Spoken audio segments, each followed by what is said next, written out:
did you start Wild Fig Service Alliance? Did you go back that far? All right, well, Wild Fig started around about 14 years ago. There were four guys who were meeting on a regular basis. Yeah.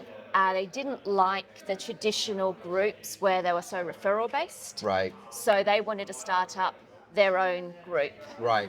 They were in the legal, finance, property type of space. Sure. And they needed somebody to help them. So they brought me in Okay. as a marketer Right. and said, how do we make all this happen? Right. So we met for about 6 months or so and came up with the name Wild Fig Service Alliance and the branding and the website.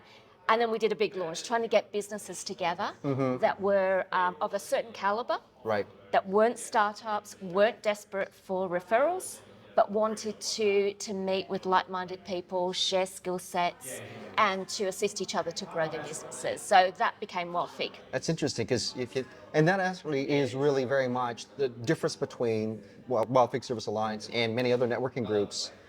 I think is that you actually had a different reason for existence, really, a reason for being that wasn't so dependent on the referral, but more about the development of the business. Is that correct?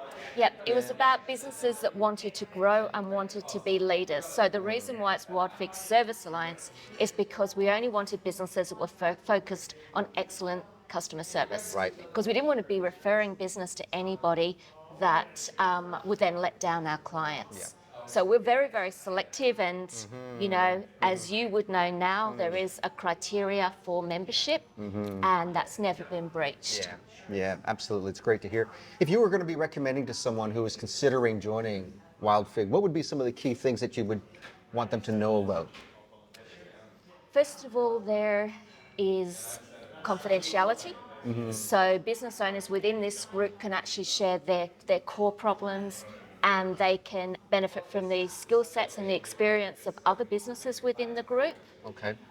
Secondly, it is all about upskilling. So whether it's the speakers who come in to assist businesses to expand their skill sets so they can grow, or whether it's simply businesses within the group giving away their IP freely to other businesses to assist them. That's right. And we've experienced that so many times, especially like, for example, with our Glass House meetings where we're going to be having one next week. And I look forward to those. I think that they're one of the greatest ways to really dig into topics that you normally wouldn't. It's almost like having a form of board of directors of a different type to discuss ideas. So now going, I want to go back a little bit once again because you've been a member consistently for this long. What keeps you coming back? What keeps you here?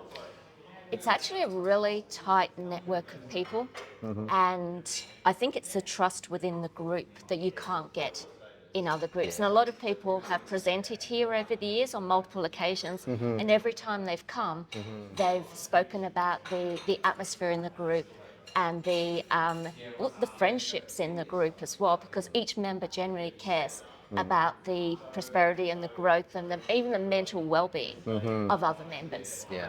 And we really can tell that, even like from today's presentation, there's just that, the kinds of questions that people are asking demonstrate that, don't they?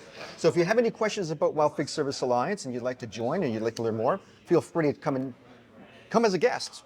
We're happy to invite you in for a complimentary breakfast with us, and you can learn more about us. And thanks again, Barbara, for sharing your history as one of the founders of Wild Fig Service Alliance. Thanks, Mark.